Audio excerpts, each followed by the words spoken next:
good, Adil. Okey, teruskan sampai kertas itu potong. Okey, good. Andai pun. Alright, ni pula. Tadi dua dah buat. Benda ni. Okey. Lagi sampai dia terpotong. Sini dulu. Tu.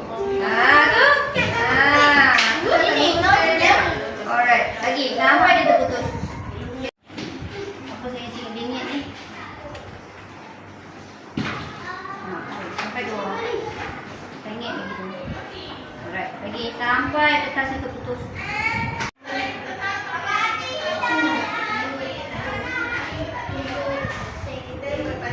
Sampai putus.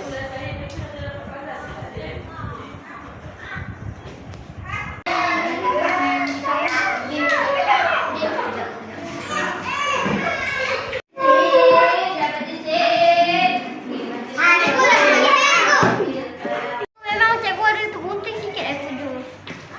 Bukan, dia kena kawat co-agent tu dia kena.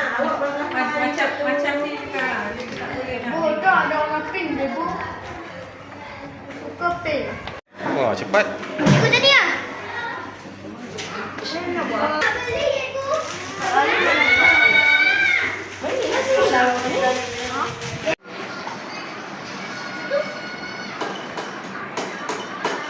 Satu lagi Joy.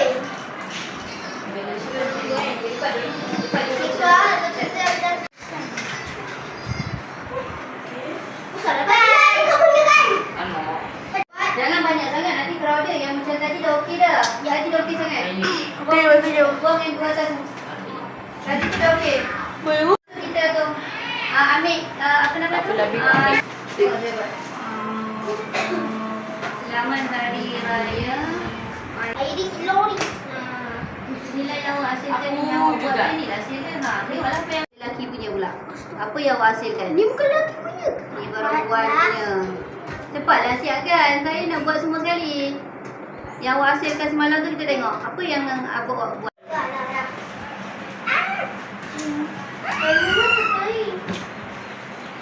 Astaghfirullahaladzim, saya nak nampak ni. Ni. Yang awak dah hasilkan ni cuba tengok. Awak sendiri tengok apa yang awak buat.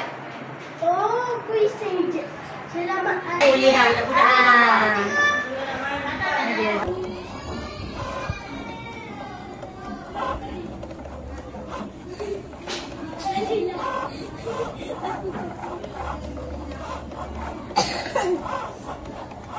Alright, dah. Buat sekarang. Tambah. Cikgu ada buaya. Yang koyak tak boleh lah. Pandang ke depan macam ni. Ni kertas kalau awak nak buka kan. Awak buka macam ni. Okey, belakang dia yang ini. Faham tak? Kertas awak tu ambil satu. Right, ni kan. Awak buka. Dia kan jadi macam ni. Apa yang magic ni? Cikgu. Alright, yang dah siap kumpul ke Habib. Yang dah siap kumpul ke Habib. Okay, cikgu.